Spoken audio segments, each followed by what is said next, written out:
दोस्तों, क्या आप लोगों ने कभी सोचा है कि क्या वाकई में इंसान मंगल ग्रह पर सरवाइव कर पाएगा? क्या वो वाकई में मंगल ग्रह के एनवायरनमेंट को बर्दाश्त कर पाएगा? सोचने की बात है ना। और सोचने की बात तो ये भी है, क्या हमारी टेक्नोलॉजी इतनी ज्यादा एडवांस हो चुकी है कि हम लोग वाकई में मंगल ग्रह पर जाकर रह सकते हैं?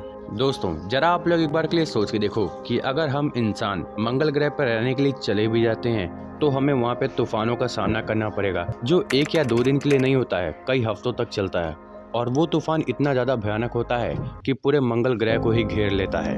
और ये तूफान कोई पानी की नहीं होती है, ये तूफान धूल की तूफान होती है, जिसमें इंसान चाह के भी सरवाइव नहीं कर सकता है। तो चलो, आपने इमेजिन तो कर लिया कि मंगल ग्रह पर जाने पे आपके साथ क्या क्या हो सकता है, क्या क्या प्रॉब्लम्स हो सकती हैं। तो हम लोग अपने इमेजिनेशंस को छोड़कर अब चलते हैं रियलिटी की तरफ। एक इंसान जिसका नाम एलोन मस्क है, वो खुद से ही एक सवाल करता है कि क्या होगा अगर पृथ्वी पर इंसानों के रहने लायक कोई सुविधा ही ना रहे तो। फिर उन्होंने ठान लिया कि जैसे इंसान अभी पृथ्वी पर रह पा रहा है जिन सुविधाओं के साथ, ठीक वैसी ही सुविधा वो मंगल ग्रह पर भी लाएंगे, जिससे इंसान मंगल ग्रह पर भी आराम से रह सकेगा।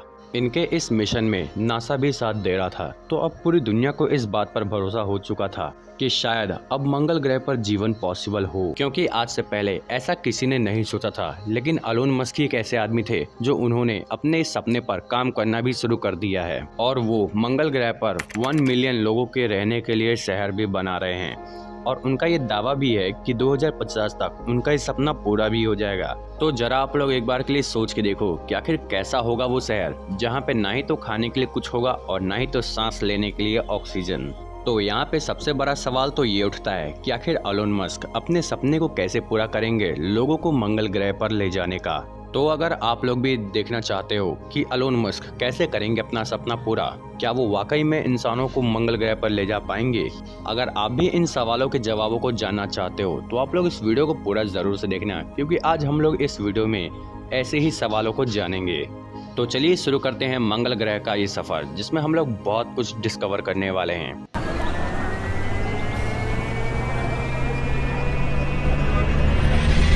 दोस्तों, जैसा कि आप लोग जानते हो कि टेस्ला अपने हर एक गाड़ी में फ्यूल का यूज करने से मना कर चुकी है। ठीक इसी तरह से स्पेसएक्स रॉकेट भी कम ही फ्यूल में दूर तक ट्रैवल करने के टेक्निक पर काम कर रहा है। और ये तो आप लोग जानते ही हो कि धरती से मंगल ग्रह की दूरी 6 करोड़ 20 लाख किलोमीटर तक की है। और अगर इतने सारे लोगों को मंगल ग्रह पर लेके जाना है तो इसके लिए कम फ्यूल वाले रॉकेट की ही जरूरत पड़ेगी, वरना ऐसे में ये सपना तो सपना ही रह जाएगा। स्पेसएक्स के मुताबिक अगर इतने सारे लोगों को मंगल ग्रह तक लेके जाना है तो उन्हें हाई एडवांस शिप की जरूरत पड़ेगी, जो उन्हें कमी फ्यूल में मार्स तक ले जा सके।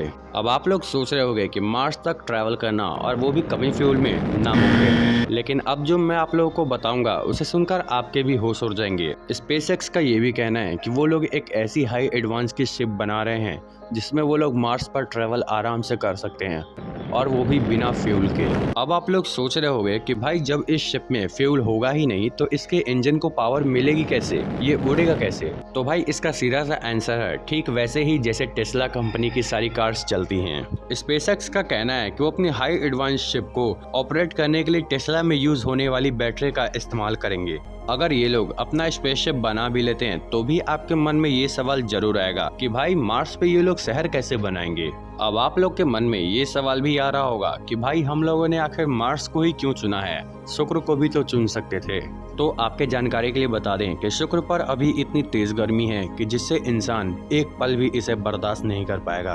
और अभी शुक्र की धरती एक आग के भट्ठी की तरह तप रही है, और अभी शुक्र पर जीवन संभव ही नहीं है। ठीक वैसे ही जैसे आने वाले समय में हमारे पृथ्वी के साथ भी यही होगा, और यहाँ पर भी जीवन पूरी तरीके से खत्म हो जाएगा। तो चलिए अब हम लोग जानते हैं हमारे पड़ोसी ग्रह मंगल की। तो हम लोग देख पाएंगे कि मंगल ग्रह पर वीनस जैसी तेज गर्मी तो नहीं है, लेकिन इतनी ज्यादा ठंड जरूर है जितनी हमारी धरती पर अटलांटिक ओशन के पास होती है। हमारी प्रॉब्लम इस ग्रह पर तेज पड़ने वाली ठंड नहीं है, हमारी सबसे बड़ी प्रॉब्लम है ऑक्सीजन की, जो इस ग्रह पर है ही नहीं। तो हमारे मन में फिर यही सवाल आता है कि आखिर कैसे एलोन मस्क इस ग्रह पर ऑक्सीजन लाएंगे। तो चलिए हम लोग बात करते हैं कि आखिर कैसे ये लोग पूरा कर पाएंगे अपने इस सपने को। तो नासा के मुताबिक 2026 तक एक ग्रुप को भेजा जाएगा मार्स पे, जिनके पास रहने लायक सारी सुविधाएं होंगी, यानी कि खाने पीने से लेकर ऑक्सीजन तक की सारी सुविधाएं दी जाएंगी। पर लेकिन उन लोगों को वहां भेजने से पहले मार्स पर एक ऐसा जगह बनाना होगा जहां पर इंसान उस जानलेवा आंधी से बच सकते हैं और रह सकते हैं। अब आप लोग सोचोगे कि जब मार्स पर इंसान जा ही नहीं सकते तो वहां पर शेल्टर बनाएगा कौन? तो इसका सीधा सा जवाब है रोबोट। इंसानों से पहले मार्स पर इन रोबोट्स को भेजा जाएगा जो वहां पर जाकर ऐसे शेल्टर को बनाएंगे जिसमें इंसान आराम से रह सके। ये शेल्टर मार्स के ही मिट्टी से बनाए जाएंगे और वहाँ जो रोबोट भेजा जाएगा वो बहुत ही खास तरीके का होगा। वैसे तो ये रोबोट एक दूसरे से अलग होंगे, लेकिन जरूरत पड़ने पर ये आपस में ही साथ मिलकर काम करेंगे।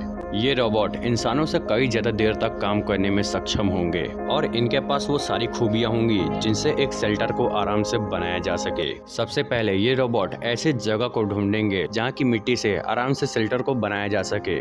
उसके बाद मिट्टी खोदने वाले एस्केलेटर से काम शुरू कर दिया जाएगा। उसके बाद फिर उन मिट्टियों को स्टोर कर लिया जाएगा एक दूसरे रोबोट में। फिर वो रोबोट उस मिट्टी को साफ करके अपना काम शुरू कर देगा। उसके बाद स्पेसएक्स धरती पर अपने मॉनिटर पे इस काम को पूरा होता हुआ देख पाएगा। उसके बाद जब ये शेल्टर बनकर तैयार हो जाएगा तब ये रोबोट अपने दूसरे टास्क के लिए तैयार हो जाएंगे।